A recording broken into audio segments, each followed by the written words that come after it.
In today's video, I'm going to teach you how to form an LLC in Georgia.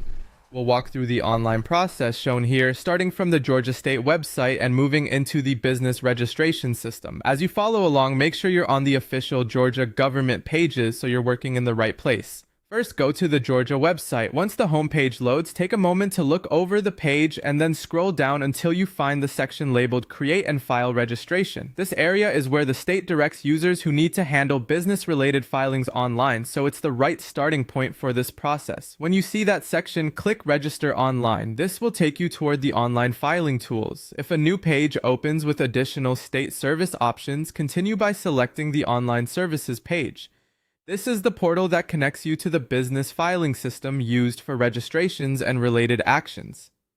Next, once you arrive in the online services area, click the option called One-Click Annual Registration with no charges. Be sure to read the labels carefully so you choose the correct link. The wording can sound very specific, but just follow it exactly as shown on screen.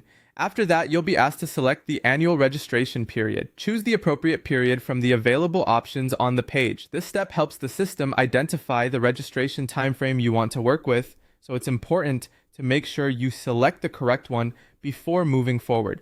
Once the registration period has been selected, go to the business search section. Here, the site allows you to search either by business name or by control number. If you're searching by business name, type the name into the search field. For example, entering a word like Atlanta would display businesses containing that word in their names.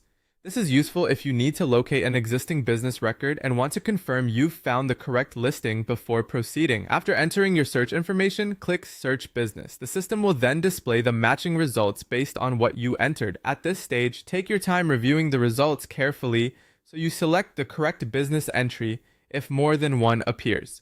That's the full walkthrough shown in this process. Move slowly. Double-check each page title and option, and make sure the information you use in the search is accurate.